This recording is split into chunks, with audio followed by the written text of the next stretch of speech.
दोस्तों, आज हम एक ऐसी कहानी लेकर आए हैं जो एक संत और एक ग्वाले की है। पुराने समय में एक ग्वाला रोज गायों को चराने के लिए बाहर जंगल में जाता था।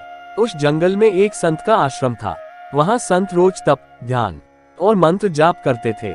ग्वाला रोज संत को देखता था, पर उसे समझ नहीं आता था कि संत ये सब क्यों करते हैं।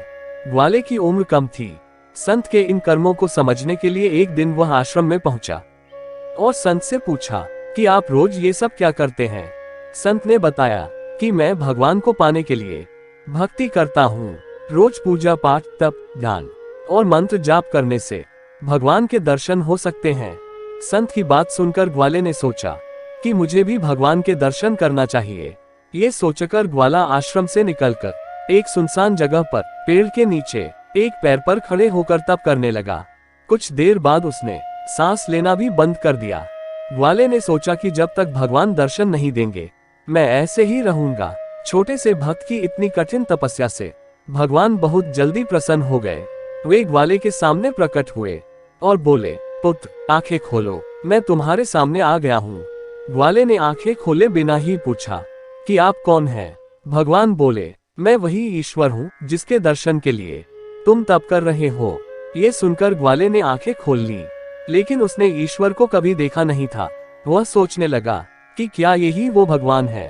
सच जानने के लिए उसने भगवान को एक पेड़ के साथ रस्सी से बांध दिया। भगवान भी भक्त के हाथों बंध गए। ग्वाला तुरंत दौड़कर उस संत के आश्रम में पहुंच गया और पूरी बात बता दी। संत ये सब सुनकर हैरान थे। वे भी तुरंत ही ग्वाले के साथ उस जगह पर पहुंच गए। संत उस पेड़ के पास पहुंचे तो वहां कोई दिखाई नहीं दिया। भगवान सिर्फ ग्वाले को दिखाई दे रहे थे। संत ने बताया कि मुझे तो यहाँ कोई दिखाई नहीं दे रहा है। तो ग्वाले ने भगवान से इसकी वजह पूछी। भगवान ने कहा कि मैं उन्हीं इंसानों को दर्शन देता हूँ जो निस्वार्थ भाव से मेरी भक्ति करते हैं। जिन लोगों के मन में कपट, स्वार्थ, लालच होता है, उन्हें मैं दिखाई नहीं देता। दोस्तों, जो लोग भगवान की भक्ति निजी स्वार्थ की वजह से करते हैं, उन्हें भगवान की कृपा नहीं मिल पाती है। निस्वार्थ भाव से की गई भक्ति ही सफल होती है।